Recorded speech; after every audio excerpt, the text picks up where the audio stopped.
हर्ष और चिराग जी नागपुर से। राधे राधे।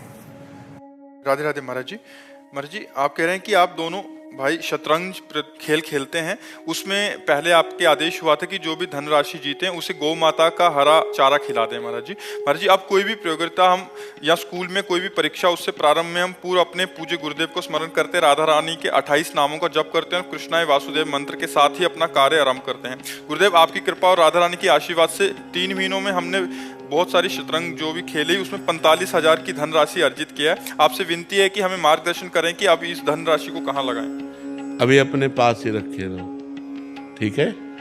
अभी अपने पास रखे रहो, फिर हम समय से बताएंगे।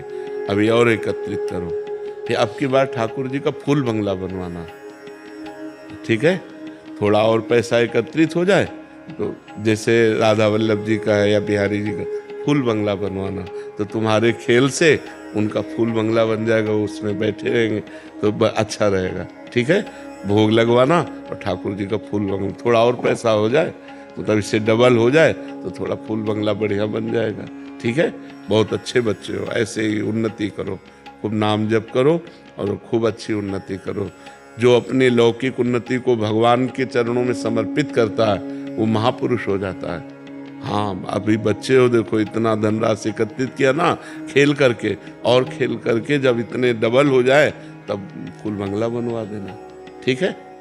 हाँ, आपकी ठाकुर जी की सेवा कर, गौ सेवा हो गई, अब गोविंद की सेवा कर देना। महाराज जी, मैं इनकी माता हूँ, तो सर इतना कुछ है कि आज की युवा पीढ़ी जिससे गलत आचरणों में बढ़ रही है, मैं चाहती हूँ कि इनकी कोई भी तरीके से वो जो धनराशि है उससे इनकी आध्यात्मिक प्रगति हो। हाँ, और ये सही मार्ग पे चले आगे। ये अपने आप चलेंगे, अपने आप चलेंगे। जिनका मन और जिनका धन अगर भगवान से जुड़ गया, कहीं एक हिस्से में भी जुड़ जाए तो उसका पतन नहीं होता। भगवान ऐसे रक्षा करते हैं, करो सदा तिनके रखवारी, जिम बालक राखे महतारी। ये जो आज की युवा पीढ़ी भ्रष्ट हो रही है, अध्यात्म से नहीं जुड़ी, भगवान से नहीं जुड़ी, शास्त्र स्वाध्याय नहीं करते, संतों की बातें नहीं सुनते, नहीं मानते, तो अब girlfriend, boyfriend, live in relation, व्यसन, व्यभिचार गिरते चले जा रहे हैं। तो बिना अध्यात्म के बुद्धि पवित्र नहीं होती। और आज का नवयुवक अध्यात्म से जुड़ना कम चाहता है, जुड़ रहे हैं पर कम जुड़ना चाहते हैं, क्योंकि व्यभिचार में संयम लगाएगा अध्यात्म, व्यसन में संयम लगा देगा अध्यात्म, और व्यसन व्यभिचार छोड़ना नहीं चाहते। तो बिना गंदे आचरण छोड़े कोई पवित्र कैसे हो सकता है? हमारी समाज कैसे सुखी हो सकती है जब तक गंदे आचरणों का त्याग नहीं करेगी? संयम में जब तक ब्याह न हो तब तक ब्रह्मचर्य से रहो। मित्रता करना पाप नहीं है, आप मित्रता कर लो और बाद में ब्याह करो और फिर गृहस्थी में जाओ, कोई परेशानी नहीं होगी।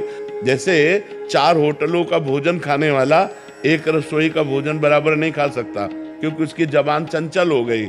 ऐसे ही रसेंद्री जनेंद्री सब इंद्रियां हैं। आप ऐसे बढ़ते चले जा रहे हो बेविचार करते, फिर आप अपने पति में संतुष्ट नहीं होंगे, फिर आप अपनी पत्नी में संतुष्ट नहीं होंगे, आपकी व्यभिचार प्रवृत्ति गंदी आदत करेगी और फिर एक दूसरे में फिर ऐसी भावनाएं बन जाएंगी कि वो फिर हत्या, हिंसा आदि में उतर जाती है। तो बहुत ये बड़ा दुखद विषय है आज का।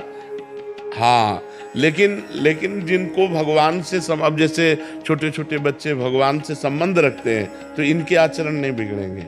ये सत्संग सुनेंगे, ये नाम जप करते हैं तो इनकी बुद्धि की रक्षा भगवान करेंगे।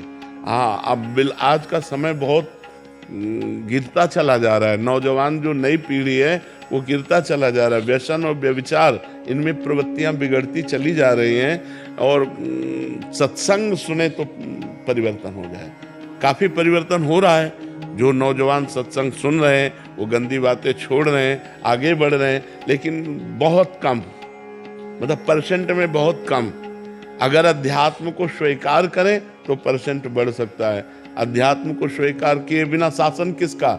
न संत शासन, न गुरु शासन, न शास्त्र शासन, न भगवान का भय, न समाज का भय। मनमानी आचरण हो रहे हैं।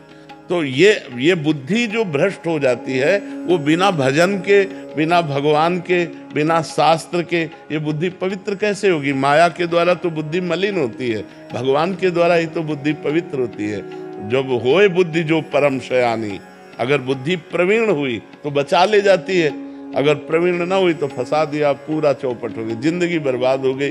बच्चे ही हैं, चाहे बच्ची हो चाहे बच्चा हो, बच्चे ही हैं, बुद्धि भ्रष्ट हो गई, खत्म खेल। तो ये बुद्धि भ्रष्ट ना हो, इसके लिए हमें अध्यात्म चाहिए। बिना अध्यात्म के हमारी बुद्धि पवित्र नहीं हो सकती।